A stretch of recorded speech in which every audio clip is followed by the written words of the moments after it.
নমস্কার। নমস্কার।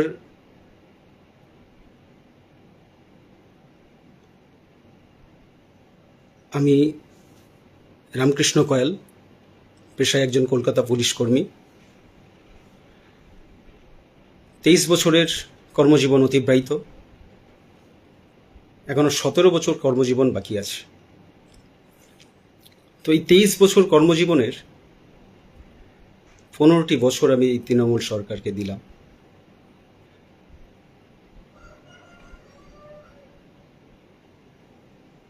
এই 15 বছরে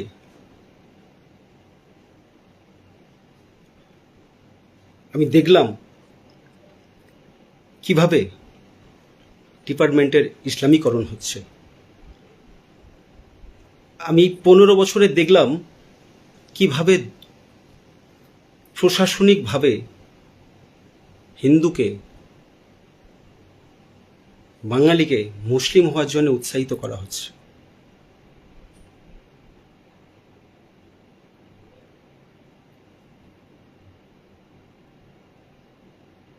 আসন্ন এই বিধানসভা নির্বাচনে প্রথম ফেজের নির্বাচন হয়ে গেছে।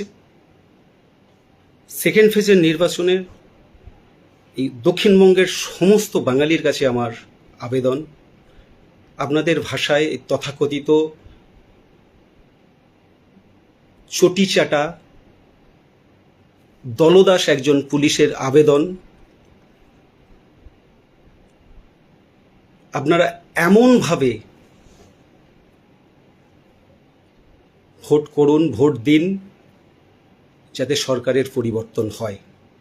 হ্যাঁ, আমি একজন দলদাস চটিচাটা পুলিশ এই কথাটা বলছি, কারণ আমি দেখেছি কি দ্রুততার সাথে এই ডিপার্টমেন্টকে ইসলামীকরণ করা হচ্ছে,